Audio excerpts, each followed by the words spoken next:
मेरा नाम है प्रोलॉय। मेरा वीडियो ACHA लगा तो वीडियो सब्सक्राइब करिए एंड लाइक करें।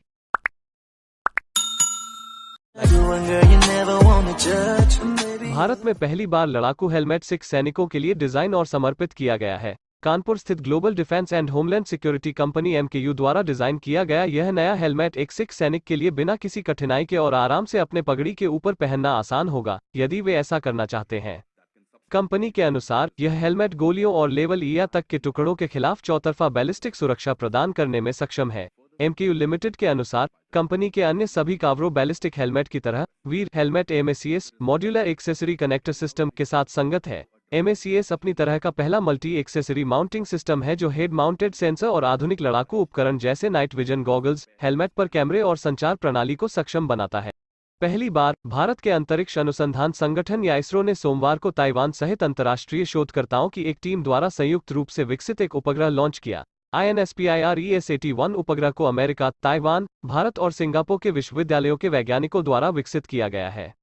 विश्वविद्यालय हैं वायुमंडलीय और अंतरिक्ष भौतिकी के लिए कोलोराडो की प्रयोगशाला विश्वविद्यालय, LASP, भारतीय अंतरिक्ष विज्ञान और प्रौद्योगिकी संस्थान, IIST, ताइवान का राष्ट्रीय केंद्रीय विश्वविद्यालय, NCU और सिंगापुर का नानयांग प्रौद्योगिकी विश्वविद्यालय। उपग्रह सूर्य के कोरोना और पृथ्वी के आयनमंडल पर इसके प्रभाव की जानकारी प्रदान करेगा। कुल मिलाकर ध्रुवीय उपग्रह प्रक्षेपण यान PSLV C-52 मिशन ने एक पृथ्वी अवलोकन उपग्रह और 2 अन्य उपग्रहों का प्रक्षेपण किया।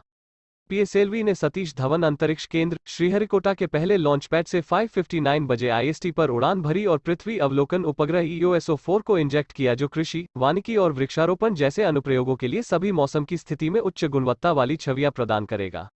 मिट्टी की नमी एवं जल विज्ञान और बाढ़ मानचित्रण। भारत कम लागत वाले उपग्रहों के प्रक्षेपण के लिए एक प्रमुख वैश्विक केंद्र के रूप में उभरा है। भारतीय प्रधानमंत्री ने विकास पर बधाई दी। उन्होंने एक ट्वीट में कहा, PSLV C-52 मिशन के सफल प्रक्षेपण पर हमारे अंतरिक्ष वैज्ञानिकों को बधाई। EOSO-4 उपग्रह सभी मौसमों में उच्च रिजोल्यूशन छवियां प्रदान करेगा।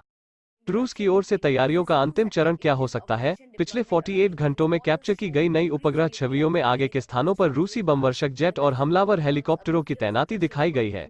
विशेषज्ञों का मानना है कि किसी भी रूसी हमले की शुरुआत हवाई और मिसाइल हमलों से होने की संभावना है, न कि जमीनी टैंकों से, क्योंकि सीमाओं के पास की जमीन टैंकों के लिए अनुकूल नहीं हो सकती है।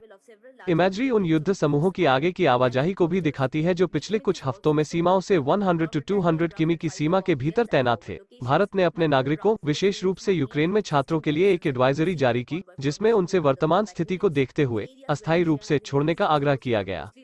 13 फरवरी को ली गई नई छवियों से पता चलता है कि रूस ने Su-34 बमवर्षकों को आगे प्रिमोस्को-अख्तरस्क हवाई क्षेत्र में तैनात किया है, जो यूक्रेन के संवेदनशील सीमांत शहर मारियुपोल से लगभग 75 मील की दूरी पर स्थित है। एयरबेस अटैक एविएशन रेजिमेंट से जुड़ा है, जिसे चेचन्या में लड़ाई का अनुभव है। अमेरिका स्थित अंतरिक्ष फर्म मैक्सार टेक्नोलॉजीज के अनुसार बेलारूस, क्रीमिया और पश्चिमी रूस पर ली गई तस्वीरें काफिले के गठन के साथ साथ मौजूदा गैरिसन से कई जमीनी बलों की इकाइयों के प्रस्थान को दर्शाती हैं।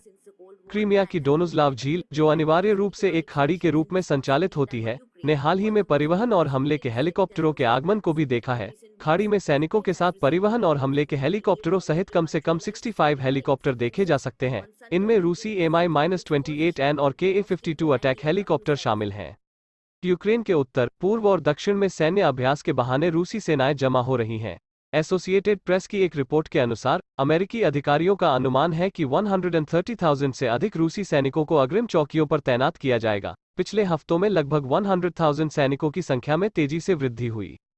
सोमवार को कैप्चर की गई उपग्रह छवियों से संकेत मिलता है कि बेलारूसी शहर रेचित्सा में हाल ही में पहचानी गई सेना की तैनाती आगे बढ़ गई है। इस महीने की शुरुआत में सैटेलाइट इमेज से पता चला था कि रेचित्सा में कई टेंट कैंप बनाए गए हैं, जबकि यूक्रेनी नेतृत्व ने संकेत दिया है कि 16 फरवरी रूसी हमले का दिन हो सकता है। पेंटागन के प्रवक्ता ने सोमवार को कहा कि अमेरिका को विश्वास नहीं था कि पुतिन ने आक्रमण करने का फैसला किया था, लेकिन उन्होंने कहा कि उनके पुतिन के लिए यह संभव था, कम या बिना किसी चेतावनी के आगे बढ़ें।